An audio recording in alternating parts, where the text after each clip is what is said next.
오늘 함께 읽은 여호수아 13장의 말씀은 이 가나안의 미정복지가 나와 있고, 또 이제 요단, 어제도 말씀드렸는데 동편 서편 말씀드리지 않았습니까? 요단 동편의 땅을 어떻게 분배했는지 그것에 대해서 기록을 하고 있습니다. 오늘 말씀을 보니까요, 이제 모세도 마찬가지이지만 뭐 모든 사람이 다 그렇죠. 여호수아도 나이가 들었어요. 여호수아도 나이가 들어서 하나님께서 정리를 해주시는 것과 같은 말씀처럼 보이더라고요. 그런데 하나님이 너는 늙었는데 아직도 얻을 땅이 많이 있다, 이렇게 말씀을 하셔요. 어떻게 해야 되겠습니까?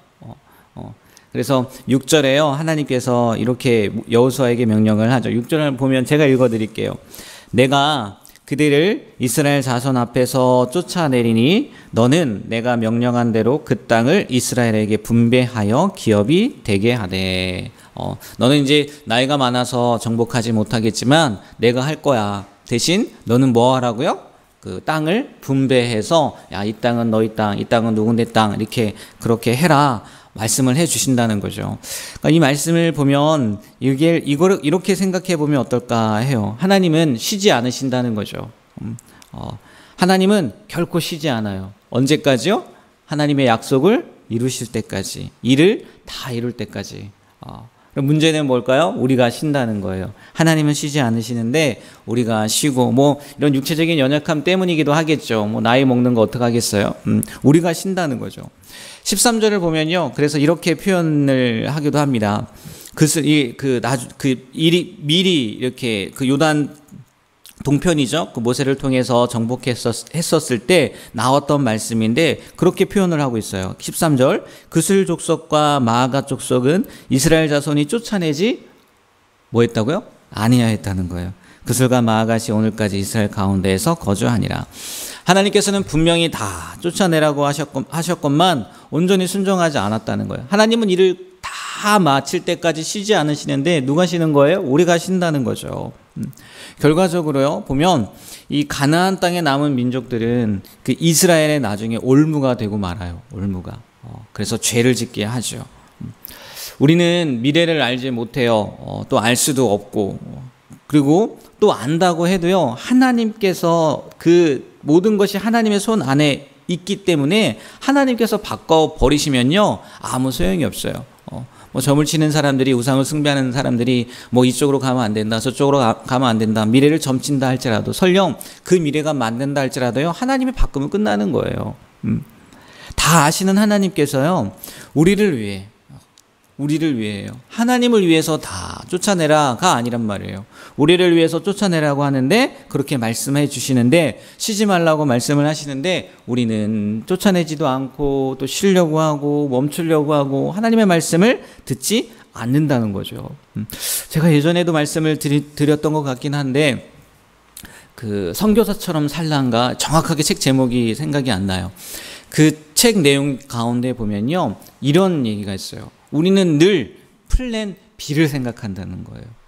하나님은 이거다라고 말씀을 하시는데 우리는 그거 말고도 플랜 B를 생각한다는 거죠. 1세기 전, 지금부터 한 100년 전이죠. 1세기 전이면 그때 이런 선교사님들이 계셨대요. 우리나라는 아니지만 외국에 어떤 선교사님들이냐면 원웨이 미셔너리라는 선교사님들이 계셨대요.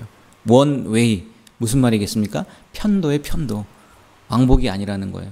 편도 선교사들이 있었다는 거예요. 그분들은요, 왕복 배표가 아닌 편도표를 끊고 선교지로 간다는 거예요.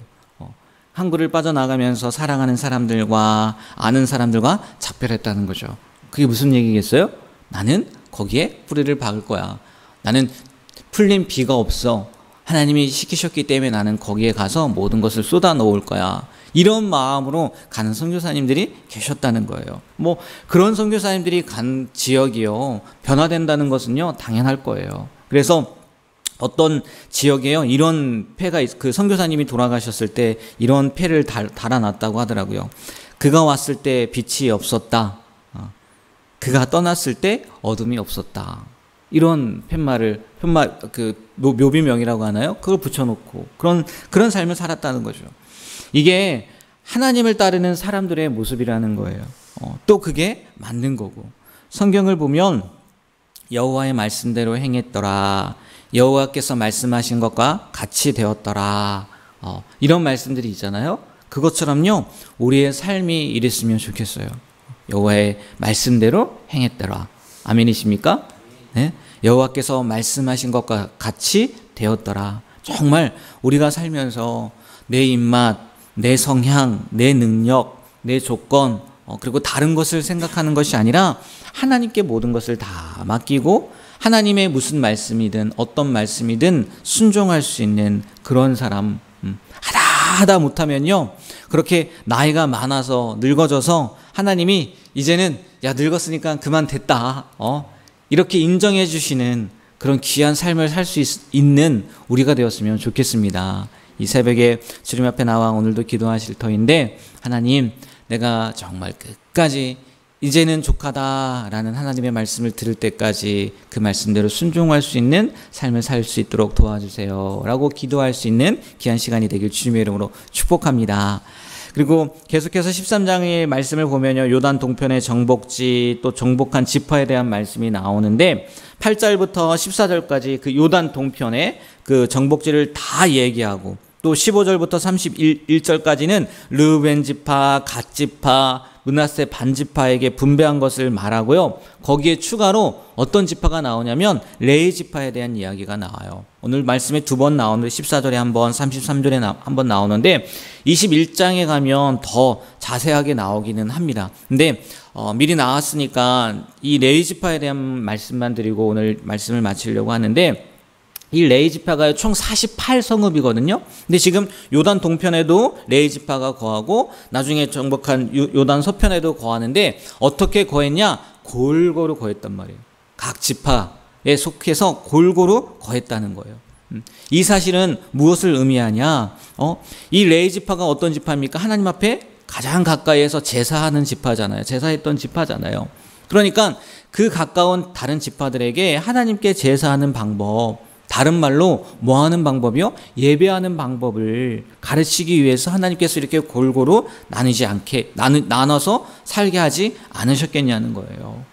그만큼 하나님에게 있어서, 아니 이스라엘 백성들에게 있어서 뭐가 가장 중요한 거예요? 물론 말씀에 순종하는 것도 중요하지만 하나님 앞에 뭐 하는 거예요? 예배하는 게 그만큼 중요하다는 거겠죠.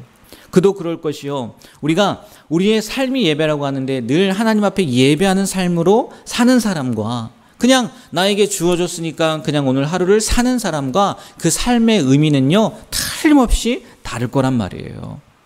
이 레위 지파가 골고루 분배되었다는 이 말씀 하나만을 가지고도 하나님께서는 우리가 늘 예배하는 삶을 살길 원하시는 거구나, 내가 예배하는 자라는 것을 잊지 않길 원하시는 거구나 라고 생각하시고 오늘 하루도요, 하나님 앞에 온전한 예배를 드리는, 삶의 예배를 드리는 그런 귀한 하루가 되길 주님의 이름으로 축복합니다.